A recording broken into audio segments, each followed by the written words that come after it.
ఈ ప్రతిపక్షంలో ఉన్నప్పుడు ఐ థింక్ 2014 నుంచి 19 వరకు మరి రేపొద్దున సేమ్ మళ్ళీ జగన్మోహన్ రెడ్డి గారు ప్రజా సమస్యల కోసం మాజీ ముఖ్యమంత్రిగా వైసీపీ అధినేత హోదాలో ఆయన మరి ఈ యొక్క మెడికల్ కాలేజీల ప్రైవేటీకరణ కాకుండా అడ్డుకునేటువంటి క్రమంలో స్టీల్ ప్లాంట్ కూడా ప్రైవేటీకరణ కాకుండా అడ్డుకునేటువంటి క్రమంలో ఆయన మళ్ళీ బయలుదేరాడు. కోటి సంతకాల సేకరణ ఇప్పుడు వెంకటరెడ్డి గారు కూడా చెప్తా ఉన్నారు.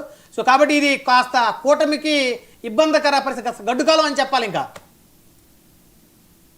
బ్రహ్మనాయుడు గారు, ముందుగా నాకు అవకాశం ఇచ్చిన 19 యజమాన్యానికి అలాగే మీకు ప్యానల్లో ఉన్నటువంటి నాయకులందరికీ కూడా గుడ్ ఈవినింగ్ తెలుపుకుంటూ, బ్రహ్మనాయుడు గారు ఇప్పుడు జగన్మోహన్ రెడ్డి గారు ఏడన్నా పర్యటన చేయొచ్చు. సో డెఫినెట్లీ ఆ పోలీసులు పెట్టే రిస్ట్రిక్షన్స్ మీద, వాళ్ళు పెట్టే ఆ కండిషన్స్ మీద దాని యొక్క దాటి ఎవరు కూడా చేసేదానికి కుదరదు. సో రెండోది ఏంటంటే, ఈ రోజు జగన్మోహన్ రెడ్డి గారు ఎందుకు వస్తున్నారు అనే అంశం తీసుకున్నట్టయితే, ఏదైతే యొక్క పిపిపి విధానాన్ని వైఎస్ఆర్సీపీ పార్టీ వాళ్ళు పూర్తిగా దీన్ని వ్యతిరేకిస్తున్నటువంటి తరుణం మనం చూస్తున్నాం. సో ఇది పూర్తిగా ఒక సబ్జెక్టు కన్ఫైన్, ఈ యొక్క పిపిపి మోడల్ ని వాళ్ళు యాక్సెప్ట్ చేయట్లేదు. సో నా పాయింట్స్ ఏంటంటే, ఎస్ జగన్ గారు ఎల్లుండి రేపు వైజాగ్ వచ్చిన తర్వాత డెఫినెట్ గా ఆయన రేపు పబ్లిక్ ని అడ్రస్ చేసే ప్రాసెస్ లో డెఫినెట్ గా మేము తీసుకున్న విధానం ఏంటి, ఇప్పుడు యొక్క కూటమి ప్రభుత్వం తీసుకున్నటువంటి విధానం ఏంటి, పిపిపి మోడల్ ని తీసుకురావడం వల్ల మనకున్నటువంటి నష్టం ఏంటి, దానివల్ల తద్వారా ప్రజలు నష్టపోయే విధానం ఏంటి, లేకపోతే మీరు చెప్పినటువంటి మెడికల్ సీట్స్ వల్ల సామాన్యులకి దూరమయ్యే అవకాశం ఏంటి. సో అన్ని విషయాలు కూడా రేపు కానీ జగన్మోహన్ రెడ్డి గారు కన్ఫైన్ టు పిపిపి విధానం మీదే కన్ఫైన్ అయ్యి అన్ని పబ్లిక్ కి అడ్రస్ చేస్తే నాకు తెలిసి ఒక మంచి స్కోప్ ఇది. ఎందుకంటే జనాలు కూడా ఎవరికి కూడా మొన్నటి వరకు పిపిపి విధానం అంటే ఎవరికి కూడా పెద్దగా తెలియదు. చాలా అంశాలు వైఎస్ఆర్సీపీ వాళ్ళ వల్లే లైమ్ లైట్ లోకి వస్తారు. చాలా కాన్సెప్ట్స్ కూడా పిపిపి విధానం అనేది భారతదేశంలో మొట్టమొదటిసారిగా ఆంధ్ర రాష్ట్రంలోనే తీసుకొచ్చినట్టు మాట్లాడతారు. 2011 నుంచి పిపిపి విధానం అనేది లీగల్ అయింది. నాకు ఫస్ట్ క్వశ్చన్ ఏంటంటే, పిపిపి అనేది లీగలా ఇల్లీగలా? నా క్వశ్చన్ ఫస్ట్ క్వశ్చన్. పిపిపి అనేది ఇట్స్ ఎ లీగల్. రెండోది ఏంటంటే, నీతి ఆయోగ్ ఎప్పుడైతే ఎంటర్ అయ్యిందో, నీతి ఆయోగ్ ప్లానింగ్ కమిషన్ ద్వారా నీతి ఆయోగ్ వచ్చిన తర్వాత 2019లో వాళ్ళు ఒక స్టాండర్డ్ ఫ్రేమ్ వర్క్స్ తీసుకువచ్చారు. అంటే ఎవరన్నా కానీ పిపిపి విధానంలో కానీ మీరు తీసుకెళ్ళేటైతే హైవేస్ కానీ, లేకపోతే పోర్ట్స్ కానీ, లేకపోతే ఫుడ్ కోర్ట్స్ కానీ, లేకపోతే మెడికల్ హెల్త్ కేర్స్ కానీ ఏదన్నా తీసుకొచ్చినట్టయితే ఒక స్టాండర్డ్ ఫ్రేమ్ వర్క్ ని వాళ్ళు తీసుకొచ్చి పెట్టడం జరిగింది. సో ఆ యొక్క స్టాండర్డ్ ఫ్రేమ్ వర్క్ మీద మాత్రమే కానీ జరిగినట్టయితే దానికి ఎవరు కూడా అడ్డుకోరు. ఇంకోటి ఏంటంటే, దీనికి ఒక లీగల్ ఆస్పెక్ట్ కూడా ఉంది. సో ఇప్పుడు ఎందుకంటే ఇంత చేసేదాని బదులు పిపిపి విధానం వల్ల ప్రజలకి నష్టపోతారు, పేదలు దూరం అయిపోతారు, వైద్యానికి చదువు కూడా దూరం అయిపోతారు అనే చెప్పేదానికంటే కూడా there is a legal aspect కూడా ఉంది. వాళ్ళకి లీగల్ ప్రొవిజన్ ఏంట్రా అంటే, వాళ్ళు concern the legal framework for PPP subject to judicial review as court can examine the government decisions to ensure the fairness and adherence to the constitutional principles. అంటే రాజ్యాంగం లోబడి government principles మీద ఆ విధంగా కూడా కోర్టుకు వెళ్లే వెసులుబాటు కూడా ఉన్నాయి. అంటే వెళ్ళి ఈ యొక్క రాష్ట్రంలో కానీ పిపిపి విధానంలో కట్టడం వల్ల దీనివల్ల ఇంతమంది దూరం అయిపోతారని చెప్పే విషయాన్ని కూడా కోర్టు ద్వారా కూడా తెలియజేసే మార్గం కూడా ఉంది. కానీ ఇప్పటికి కూడా భారతదేశంలో ఈ యొక్క పిపిపి విధానం మీద కట్టినటువంటి మెడికల్ కాలేజెస్ లో ఇప్పటి వరకు కూడా ఏ రాష్ట్రంలో కూడా ఏ యొక్క ప్రతిపక్ష పార్టీ కూడా దాన్ని వ్యతిరేకించిన దాఖలు ఎక్కడ కూడా లేదు. ఇంక్లూడింగ్ కర్ణాటకలో 11 మెడికల్ కాలేజీలు కూడా పిపిపి విధానంలో 2024లో వర్క్ స్టార్ట్ అయినప్పుడు, కర్ణాటక అంటే పాయింట్ ఏంటి, కర్ణాటకలో గవర్నమెంట్ ఉంది, కాంగ్రెస్. ఈవెన్ అక్కడ కూడా కనీసం వ్యతిరేకత ఎక్కడ కూడా రాలేదు. మీకు జస్ట్ ఏంటంటే, ఇప్పుడు దాని వల్ల నష్టం జరిగిపోతాది అనుకున్నప్పుడు మరి మహారాష్ట్రలో 2015లో, గుజరాత్ లో 2018లో, మధ్యప్రదేశ్ లో 2024లో, కర్ణాటకలో 2024లో, ఉత్తరప్రదేశ్ యోగి ఆదిత్యనాథ్ గారి యొక్క గవర్నమెంట్ ఎలా ఉంటుందో ప్రపంచానికి, భారతదేశానికి మొత్తం కూడా తెలుసు. ఈవెన్ యోగి ఆదిత్యనాథ్ గారు కూడా మొన్నటికి మొన్న 2024లో 16 మెడికల్ కాలేజెస్ ని పిపిపి విధానంలో ఇచ్చారు. నేను మాట్లాడేది ఎవరు అంటే, అట్మోస్ట్ అడగండి కాదండి, దేశంలో మీరు చెప్తున్నా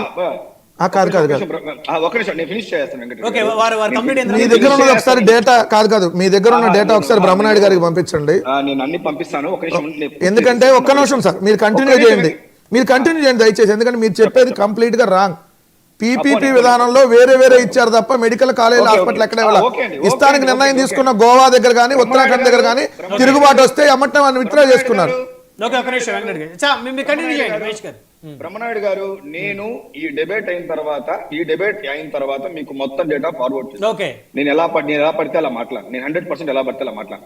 ఓకే, పిపిపి విధానం అలా కాదు, ఈలోపే నేను పంపించండి సార్, ఆయన టర్మ్ అయిపోగానే దాని ఎందుకు అలా పంపించమనండి. తీసుకుంటారండి, దాని ఎందుకు అలా తీసుకుంటారు? Okay. ఇప్పుడు సో కాల్డ్ నేను చెప్పడం ఏంటంటే ఇండియాలో ఆల్మోస్ట్ 17 రాష్ట్రాల్లో నేను కన్ఫైన్ టు మెడికల్ కాలేజీలో చెప్తున్నా 4, 5 అనేది. ఉత్తరప్రదేశ్ కానీ కర్ణాటక కానీ గోవాలో ఏం జరిగింది?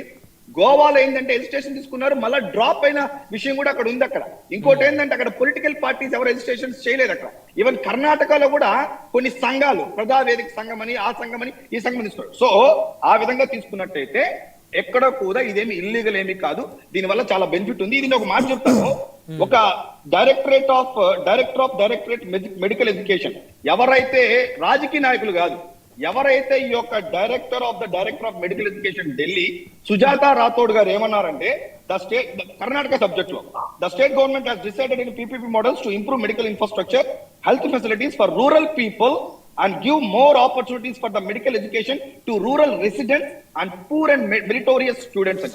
So this is not a statement made by Mahesh కాదు, ఇది ఒక అధికారి డైరెక్టర్ ఆఫ్ మెడికల్ ఎడ్యుకేషన్ ఆమె సుజాత రాథోడ్ అనే వాళ్ళు చెప్పినటువంటి స్టేట్మెంట్. ఇది పొలిటికల్ స్టేట్మెంట్ తీసుకురాలేదు, ఒక మినిస్టరో ఒక హెల్త్ మినిస్టరో ఎవరో ఇచ్చిన వ్యాఖ్య. సో దట్ మీన్స్ ఇన్ని ప్రొవిజన్స్ ఉంది. కాకపోతే ఇప్పుడు ఈ గవర్నమెంట్ ఏదైతే ఉందో దీంట్లో కొన్ని మోడల్స్ ఉంటుంది, something like BOW model, BOT అనే మోడల్, అంటే బిల్డ్ ఆపరేట్, ఫస్ట్ వాళ్ళు కట్టి ఆపరేట్ చేసిన తర్వాత కొన్ని ఇయర్స్ తర్వాత గవర్నమెంట్ కి ఇచ్చేయడం, లేదంటే BOO అని ఒక ఉంటుంది, బిల్డ్ ఆపరేట్ ఓన్, తిరిగి వాళ్ళే ఓన్ చేసుకోవడం. సో ఈ మోడల్స్ అంతా కూడా ఉంది. సో ఈ మోడల్స్ మీద కూడా ఈ యొక్క ప్రభుత్వం వీళ్ళు ఎవరన్నా ప్రశ్నించినట్టయితే బెటర్ గా ఉంటుంది. సో కాబట్టి ఒక నిమిషం ఉండండి.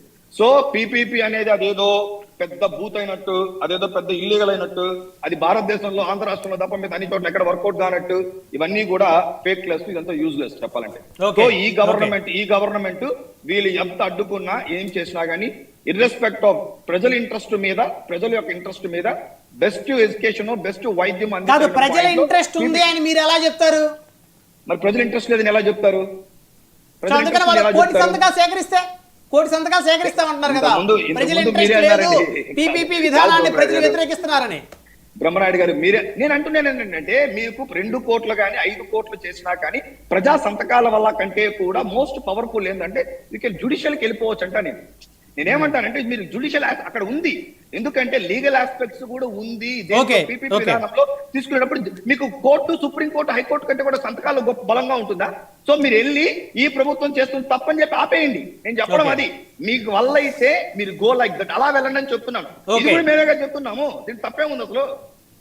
రైట్, 1 by 1 మాట్లాడదాం, కంక్లూజన్ తీసుకుందాం. మస్తాన్న గారు, అంటే ఎక్కువ పర్సెంట్ పబ్లిక్ అంటే స్టూడెంట్స్